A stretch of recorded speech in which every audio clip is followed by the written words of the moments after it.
Can you still score 300 plus in BITSAT 2023?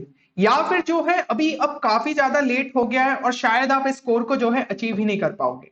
तो ये सवाल आप में से कई सारे स्टूडेंट्स के यहाँ पे दिमाग में आ रहा होगा एंड यही चीज जो है हम इस वीडियो के थ्रू आपको क्लियर करना चाहते हैं। देखिए, हो सकता है कि कुछ बातें जो है यहाँ पे आपको बुरी भी लगे, शायद आपको जो है ऐसा लगे कि मैं रियलिटी बता रहा हूं, लेकिन आपको ऐसा लगे कि नहीं भैया ऐसा कैसे बोल सकते हैं। लेकिन हर एक चीज को ध्यान से समझिए और अगर आपने जो है इसको प्रॉपर तरीके से फॉलो किया, चीजों को समझा कि किस हिसाब से जो है आपको यहाँ पे एक स्कोर अच्छे से टारगेट करना चाहिए, तो उस स्कोर को जो है आप अचीव कर पाओगे। अब सबसे पहले तो ये चीज समझो कि आपके पास सिर्फ 15 से 16 दिन बचे हुए बिटसेट अटेम्प्ट 1 के लिए। और देखो, मैंने जो है यहाँ पे 3 कैटेगरी में स्टूडेंट्स को बांटा है, तो एक बार आपको भी समझना पड़ेगा कि आप किस कैटेगरी में लाइक कर रहे हो, उसके हिसाब से ही जो है आपको आपकी आगे की प्रिपरेशन करना है। तो कैटेगरी 1 उन स्टूडेंट्स की है जिन्होंने बिटसेट के लिए ऐसा कुछ स्पेशल तैयार नहीं किया है, लेकिन हाँ, जेई मेंस के जो आपके दोनों अटेम्प्ट थे या फिर चलो एक ही अटेम्प्ट मान लो आपने दिया हो, उसको बहुत ही ऑनेस्ट तरीके से आपने दिया है, जितनी भी चीजें थी सिलेबस को अच्छे तरीके से करके गए। हो सकता है शायद रिजल्ट आपके मन मुताबिक नहीं आया हो, लेकिन आपने जो है ऑनेस्टली चीजों को प्रिपेयर किया था और अभी भी अगर कोई आपसे वो कॉन्सेप्ट पूछे तो आपको वो कॉन्सेप्ट अच्छे तरीके से आता है।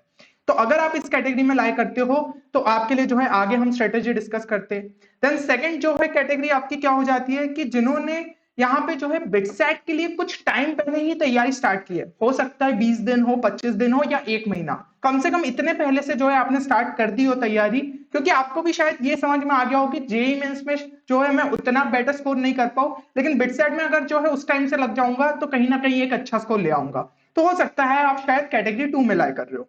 देन नेक्स्ट कैटेगरी उन स्टूडेंट्स की आ जाती है जिन्होंने अभी तक कुछ अच्छे से प्रिपेयर ही नहीं किया है। इवन आपके बोर्ड्स खत्म हो गए थे, आप सोच रहे थे कि कॉम्पिटेटिव एग्जाम्स के लिए जो है प्रिपेयर करना स्टार्ट करूंगा, लेकिन टाइम निकलता चला गया और अब आपको लग रहा है 1-2 दिन पहले कि क्या बिटसेट क्रैक कर पाऊंगा, क्या जो है मुझे दूसरे कॉलेज में एडमिशन ले लेने चाहिए जिनकी काउंसलिंग चल रही है। ये सब चीजें आपके दिमाग में आ रही होगी। तो अगर आप इन कैटेगरीज में लाइक करते हैं, जो कि मेजोरिटी ऑफ स्टूडेंट्स मतलब इसमें किसी ना किसी में लाइक कर ही जाएंगे, तो ये वीडियो आपके लिए है। साथ ही साथ मैं ये बताना चाहूंगा, आप भलाई जिस भी कैटेगरी में लाइक कर रहे हो, अगर लास्ट में बिटसेट के लिए अपने मार्क्स को यहाँ पे एक बूस्ट देना चाहते हो, तो ऑलरेडी हमारी वेबसाइट पे आपके लिए कई सारे जो है यूजफुल रिसोर्सेस अवेलेबल है, जिसके अंदर क्रैश कोर्स हो जाता है जो कि आपको काफी रेलिवेंट रिसोर्सेस लास्ट टाइम पे जो है प्रोवाइड करता है प्रैक्टिस के लिए।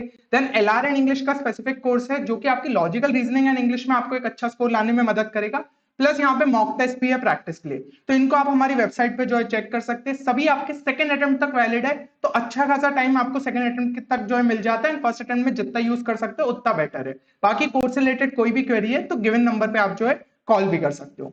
चलो अब सबसे पहले चलते हैं हम कैटेगरी 1 पे।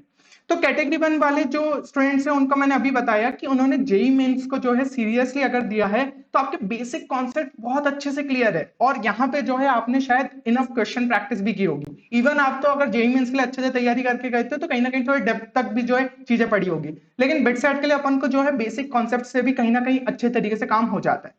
तो अब यहाँ पे जो है अगर मैं बात करूं तो सच्चाई ये है कि 300 प्लस आपके लिए जो है डेफिनेटली अचीवेबल है। अब आपको लग रहा होगा मैंने बिटसेट के लिए तो कुछ अलग से तैयारी नहीं की, तो यहाँ पे कुछ चीजें बता रहा हूं कि लास्ट में ये कर लो, क्योंकि कॉन्सेप्ट्स आते हैं, अब फोकस कहां पे करना है उस चीजों को, अगर ये लास्ट के जो 15 से 16 दिन है इसमें भी कर लिया ना तो कहीं ना कहीं उधर तक पहुंच जाओगे, क्योंकि बिटसेट बहुत अलग नहीं है जेई से, बस एग्जाम पैटर्न और थोड़े से कुछ चीजें जो है अलग हो जाती है।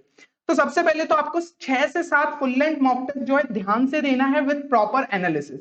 इससे क्या होगा, आपको एग्जाम पैटर्न में थोड़े ढल जाओगे, आपको पता रहेगा कि बिटसेट में 130 क्वेश्चन रहते हैं, आप कितने अटेम्प्ट कर पा रहे हो, कितनी स्पीड बूस्ट करने की जरूरत है, क्या बोनस क्वेश्चन अचीव कर पा रहे हो, मतलब सॉरी अटेम्प्ट कर पा रहे हो। तो ये चीजें जो है आपको यहाँ पे समझनी रहेगी और कम से कम आधा घंटा जो है आपको एलआर एंड इंग्लिश सेक्शन को भी देना ही पड़ेगा, क्योंकि लॉजिकल रीजनिंग एंड इंग्लिश एक ऐसा सेक्शन है जो कि आप जेई के टाइम पे नहीं करते हो, तो अगर बिटसेट के लिए पहले से कुछ प्रिपेयर नहीं किया है तो आपको इस सेक्शन का भी उतना आइडिया नहीं होगा। तो अभी से थोड़ा थोड़ा प्रैक्टिस करने लगोगे, इजीली जो है 60 to 70 का स्कोर आप ला सकते हो।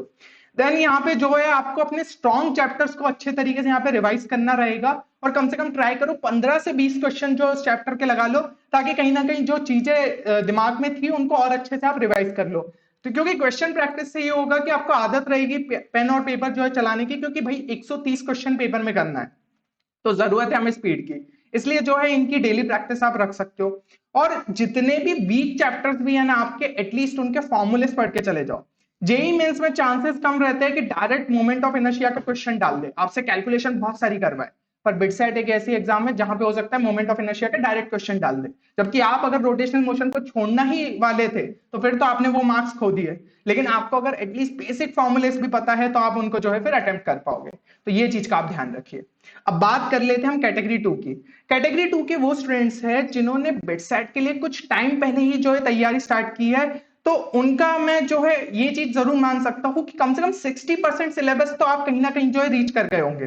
थोड़ी बहुत जेई मेंस की पहले की प्रिपरेशन होगी और बाकी अगर आपने सीरियसली वर्क किया होगा तो 60% के आसपास जो है आप टच कर रहे होंगे। अब यहां से आपको ट्राई करना है कि 240 प्लस जो है आपके लिए अचीवेबल टारगेट है। 300 प्लस थोड़ा मुश्किल है, मतलब मैं तो कहूंगा ज्यादा ही मुश्किल है इस टाइम पे, क्योंकि अगर आप कैटेगरी 2 में लाए कर रहे हो, लेकिन नामुमकिन नहीं है। अगर आप जो है हो सकता है एफर्ट्स अच्छे दे दो, आपकी स्पीड जो है काफी हद तक बूस्ट हो गई हो, आपने मॉक टेस्ट प्रॉपर्ली दी हो, तो शायद वो अचीवेबल रहे, लेकिन वो कम परसेंटेज होंगे। बाकी ज्यादातर स्टूडेंट्स यहां तक जरूर पहुंच सकते हैं। तो इसके लिए आपको क्या करना रहेगा, आपको थोड़े से चैप्टर्स और बढ़ाने रहेंगे और एटलीस्ट 70 to 80% सिलेबस तक अब पहुंच जाना पड़ेगा। और कम से कम ट्राई करिए 5 फुल लेंथ मॉक टेस्ट तो दे ही दे, ठीक है ना। आपके पास जो है यहाँ पे थोड़ा सा ये एक्स्ट्रा एक एफर्ट डालना है, इसलिए मॉक टेस्ट मैंने थोड़े से आपके लिए कम बोले, लेकिन इतने भी देते हो तो आपको गलतियां अपनी समझ में आ जाएगी और स्पीड एंड एक्यूरेसी को आप जज कर पाओगे। बाकी तीनों चीजें जो है आपके लिए सेम ही है जो कि मैंने पिछली कैटेगरी के लिए बोला। अब बात कर लेते हैं हम कैटेगरी 3 की। तो देखो कैटेगरी 3 वो वाले स्टूडेंट्स हैं जिन्होंने जेई एंड बिटसेट के लिए कुछ ज्यादा खास प्रिपेयर किया ही नहीं है, तो कई हद तक जो है आपका सिलेबस ही बाकी रह गया है। अब देखो ये चीज ध्यान से समझो कि अगर मैं आपको बोलूं इस टाइम पे कि 300 प्लस आपका आ जाएगा, नहीं आ सकता। क्या अगर कुछ भी नहीं किया है तो क्या थोड़ी ऐसा कोई जादू थोड़ी है कि आपका एकदम से जो है अभी 300 प्लस स्कोर आ जाएगा। लेकिन अपन जो है एक छोटा टारगेट अगर लेके चले 180 प्लस जो है समवॉट अचीवेबल है। तो इसके लिए आपको क्या करना रहेगा, आपको जो है कुछ हाई वेटेड चैप्टर्स को पकड़ लेना पड़ेगा और ट्राई करना है जितने ज्यादा जो है मैक्सिमम पॉसिबल कर पाए उनको, तो वो जो है आप कर लो। और यहाँ पे हाई वेटेड चैप्टर से रिलेटेड फिजिक्स केमिस्ट्री मैथ्स के लिए तीनों के लिए मैं अलग वीडियोस लेके आया हूँ जिसमें प्रायोरिटी बताई है कि इनको हायर प्रायोरिटी देना है, तो उनको जो है आप जरूर से रेफर कर सकते हो। और जितने भी आपके फॉर्मूलाज हैं, इंपॉर्टेंट कॉन्सेप्ट है, ट्राई करना है मैक्सिमम सिलेबस के आप कवर कर लो, ठीक है ना। एकदम डेप्थ में जाने नहीं बोल रहा हूं, पर जितने फॉर्मूले से इंपॉर्टेंट कॉन्सेप्ट्स अगर आपको एप्लीकेशन भी समझ में आ गया तो हो सकता है काफी हद तक क्वेश्चंस जो है बिटसेट के अटेम्प्ट कर लो। मैक्सिमम फोकस आपका एलआर एंड इंग्लिश पे होना चाहिए, क्योंकि ये काफी ज्यादा स्कोरिंग सेक्शन है और 70 to 75 अगर अचीव कर लेते हो तो ये जो टारगेट आपको अचीव करना है ना वो बहुत पास पहुंच जाएगा। इसलिए जो है एलआर एंड इंग्लिश पे कुछ ज्यादा ही फोकस करना चाहिए। और थियोरेटिकल चैप्टर्स आपके फिजिक्स और केमिस्ट्री के हो गए, उन पे थोड़ा इस टाइम पे ज्यादा फोकस कर लो एज कंपेयर टू मैथ्स, क्योंकि मैथ्स थोड़ा टाइम टेकिंग हो जाएगा और यहाँ पे अब चीजें समझने में थोड़ा सा टाइम लगेगा, इसलिए थियोरेटिकल चैप्टर्स ऐसे पकड़ोगे जिसमें बहुत दिमाग लगाने की जरूरत नहीं, तो आपके लिए जो है काम थोड़ा आसान हो जाएगा। और मैथ्स में जो है फॉर्मूले एटलीस्ट समझ लो विद सॉल्व एग्जांपल्स, ताकि आपको पता रहे कि ये फॉर्मूला इस तरीके से अप्लाई किया जाता है। तो ये कैटेगरी 3 वालों को जो है ज्यादा से ज्यादा करना चाहिए।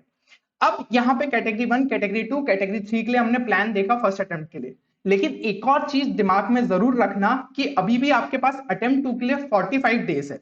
तो अटेम्प्ट 2 जो है आप और काफी हद तक बेटर कर सकते हो। और इसमें भी जो है अगर कैटेगरी 1, कैटेगरी 2, कैटेगरी 3 स्टूडेंट्स के लिए मैं कुछ टिप्स देना चाहूँ तो कैटेगरी 1 के स्टूडेंट्स जो है अपना ट्राई करिए कि बेस्ट दीजिए फर्स्ट अटेम्प्ट में। अगर आप 300 प्लस स्कोर कर लेते हो फिर तो जो है अटेम्प्ट 2 एक फॉर्मेलिटी रहेगा कि हाँ 300 प्लस ले आए हो, किसी ना किसी कैंपस में पक्का हो गई है सीएससी। अब जो है बेटर कर दो, अगर 20-30 नंबर और बढ़ा दिए तो सीधा आपको जो है पिलानी में सीएस मिल जाएगा। ये चीज हो गई। लेकिन मान लो किसी वजह से आपका 300 से नीचे आता है, 260, 270 या चलो 250 भी आता है, तो भी आपके पास एक टाइम रहेगा, आप अपनी गलतियों को एनालाइज कर पाओगे और 300 प्लस जो है सेकेंड अटेम्प्ट में कर सकते हो। तो आप जो है तो भी ओवरऑल जो है एक बेटर सिचुएशन में हमेशा रहोगे। अब बात कर लेते कैटेगरी 2 स्टूडेंट्स की। तो अगर आपने जो है अपना बेस्ट दिया तो आप कम से कम जो है 220 230 तक अगर ले आते हो तो एटलीस्ट आप अपनी सीट सिक्योर कर लोगे बिट्स पिलानी के कोई भी कैंपस में, और एक ठीक ठाक ब्रांच आपको मिल रही होगी। अब आपको जो है फोकस करना है कि किस तरीके से स्कोर को और ज्यादा पुश करूं। 50 से 60 नंबर का बूस्ट तो दे ही सकते हो, और किसी स्टूडेंट ने और ज्यादा मेहनत की तो इवन 70 to 80 कर सकते हैं, क्योंकि आपने जो है हमारे क्रैश कोर्स के रिव्यू भी देखा होगा, तो उसमें जो है कुछ स्टूडेंट्स ने यहाँ पे 70 to 80 मार्क्स का बूस्ट दिखाया था अपने सेकंड अटेम्प्ट में। तो बस ये था कि मेहनत बहुत ज्यादा डाली थी उन्होंने, कोर्स के साथ लगे हुए थे, 14 से मतलब 13 से 14 घंटे उन्होंने जो है पढ़ाई की दिन की। तो ये चीज अगर आप अभी भी करो तो डेफिनेटली जो इसको अचीव हो पाएगा। तो ये चीज आप जो है दिमाग में जरूर रखना। अब बात कर लेते कैटेगरी 3 स्टूडेंट्स की। तो यहाँ पे जो है कैटेगरी 3 स्टूडेंट्स को क्या करना चाहिए, एक 45 डेज का शेड्यूल खुद से तैयार करना चाहिए।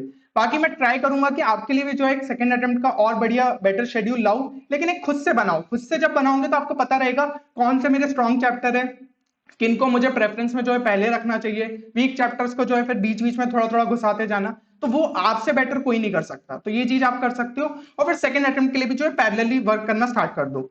फर्स्ट अटेम्प्ट से क्या होगा, एक एग्जाम एक्सपीरियंस मिल जाएगा, आपको समझ में आ जाएगा कि टाइम मैनेजमेंट क्या रहता है और किस तरीके से आप अपने स्ट्रेस को मैनेज कर सकते हो। किस्मत अच्छी रही, 200 के पास अगर आप पहुंच गए तो कहीं ना कहीं जो है आप अपनी ब्रांच मतलब सीट जो है सिक्योर कर लोगे। और नहीं पहुंचे, थोड़े मतलब ऐसे थे कि 160, 140, 150 तक ही पहुंच पाए, तो थोड़ा सा जो है बूस्ट देके हम 200 प्लस अगले अटेम्प्ट में पहुंचा सकते हैं। तो ये चीज को जो है दिमाग में सेट कर लो। तो मेरे हिसाब से जो है आपको क्लियरली यहाँ पे आइडिया मिला होगा और एक काइंड ऑफ मोटिवेशन भी मिला होगा कि अभी भी चीजें जो है यहाँ पे अचीवेबल है। अब जो है आप कमेंट सेक्शन में एक चीज जरूर बताना कि आप जो है इस टाइम पे किस कैटेगरी में लाई कर रहे हो, और यहाँ पे जो है किस अटेम्प्ट को आप इस टाइम पे जो है ज्यादा बेटर समझ रहे हो कि टारगेट करना चाहिए। तो ये चीज जरूर से मेंशन करना। देखते हैं कि यहाँ पे जो है आपके लिए कौन सा अटेम्प्ट जो है ज्यादा मायने रखता है। चलिए, तो उम्मीद करता हूँ इस वीडियो से आपको कहीं ना कहीं यहाँ पे हेल्प मिली होगी। मिलते हैं अगले वीडियो में, तब तक के लिए take care and good bye.